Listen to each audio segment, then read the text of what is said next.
राधे राधे।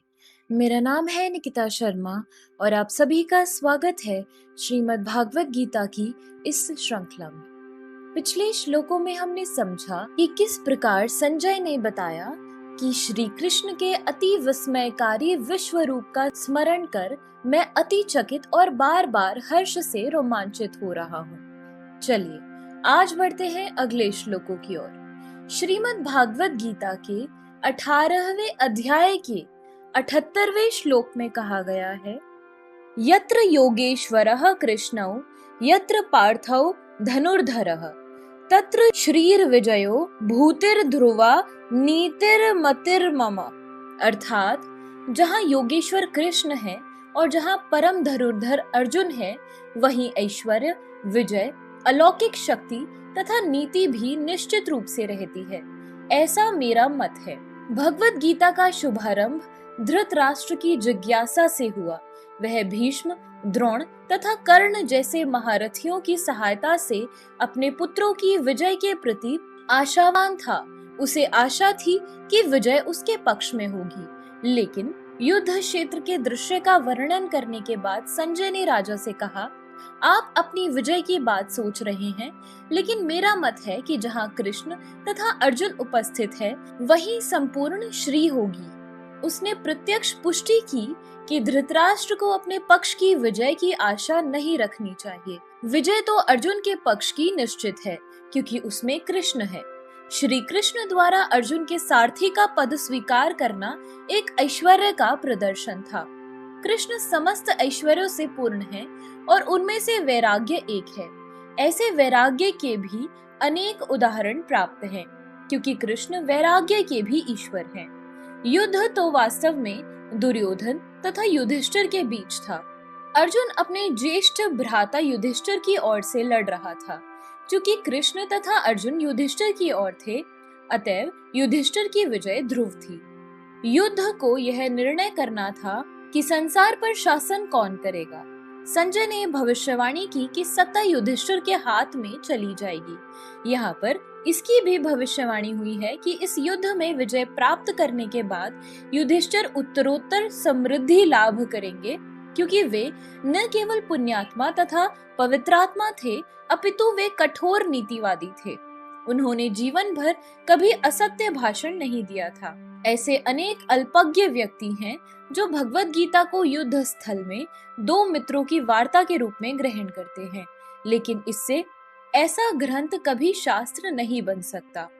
कुछ लोग विरोध कर सकते हैं कि कृष्ण ने अर्जुन को युद्ध करने के लिए उकसाया, जो अनैतिक है, लेकिन वास्तविकता तो यह है कि भगवत गीता नीति का परम आदेश है।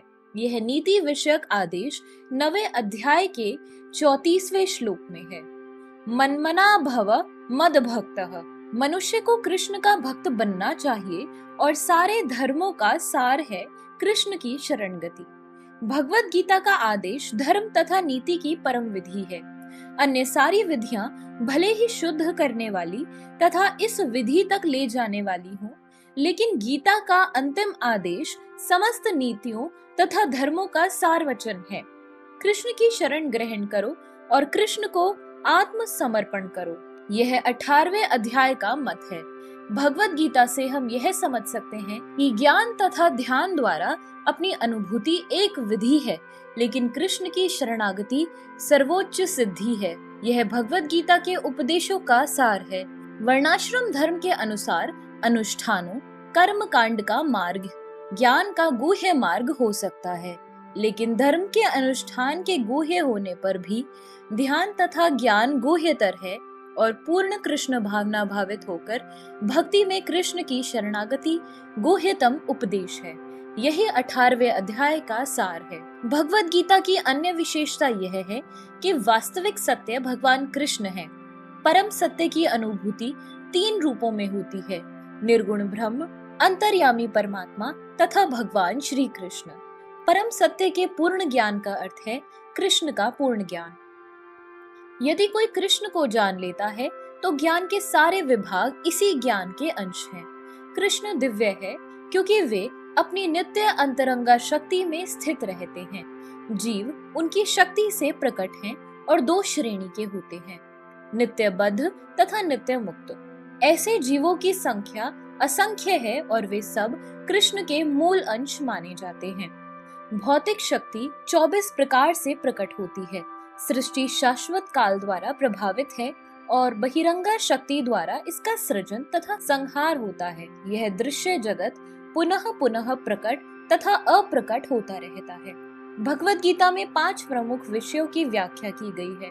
भगवान, भौतिक, प्रकृति, जीव, शाश्वत काल तथा सभी प्रकार के कर्म। सब कुछ भगवान कृष्ण पर आश्रित है। परम सत्य की सभी धारणाएं, निराकार ब्रह्म, अंतर्यामी परमात्मा तथा अन्य दिव्य अनुभूतियां भगवान के ज्ञान की कोटि में सन्निहित है। यद्यपि ऊपर से भगवान, जीव, प्रकृति तथा काल भिन्न प्रतीत होते हैं, लेकिन ब्रह्म से कुछ भी भिन्न नहीं है। लेकिन ब्रह्म सदैव समस्त वस्तुओं से भिन्न है। भगवान चैतन्य का दर्शन है अचिंत्य भेदा भेद। यह दर्शन पद्धति परम सत्य के पूर्ण ज्ञान से युक्त है। जीव अपने मूल रूप में शुद्ध आत्मा है। वह परमात्मा का एक परमाणु मात्र है। इस प्रकार भगवान कृष्ण की उपमा सूर्य से दी जा सकती है और जीवों की सूर्य प्रकाश से। चूंकि सारे जीव कृष्ण की तटस्थ शक्ति हैं, अतएव उनका संसर्ग भौतिक शक्ति यानी अपरा या आध्यात्मिक शक्ति यानी परा से होता है। दूसरे शब्दों में जीव भगवान की 2 शक्तियों के मध्य में स्थित है और चूंकि उसका संबंध भगवान की पराशक्ति से है, अतएव उसमें किंचित स्वतंत्रता रहती है। इस स्वतंत्रता के सदुपयोग से ही वह कृष्ण के प्रत्यक्ष आदेश के अंतर्गत आता है। इस प्रकार वह लादिनी शक्ति की अपनी सामान्य दशा को प्राप्त होता है। तो इसी के साथ श्रीमद् भागवत गीता के 18वें अध्याय का आखिरी श्लोक और श्रीमद् भागवत गीता का आखिरी श्लोक भी समाप्त होता है। तो इसी के साथ हमने श्रीमद् भागवत गीता के सभी श्लोकों का अध्ययन कर लिया है। अगर आप सभी लोग श्रीमद् भागवत गीता की इस श्रृंखला में हमारे साथ हैं, तो हमें अपने विचार कमेंट सेक्शन में जरूर बताएं और इस वीडियो को अपने परिवारजनों और मित्रगणों के साथ जरूर शेयर करें, ताकि उनके जीवन में भी इस सुंदर ज्ञान के आगमन के कारण कोई बदलाव हो सके। तो अब मिलते हैं कुछ नए ज्ञानवर्धक वीडियो के साथ। ओम नमो भगवते वासुदेवाय।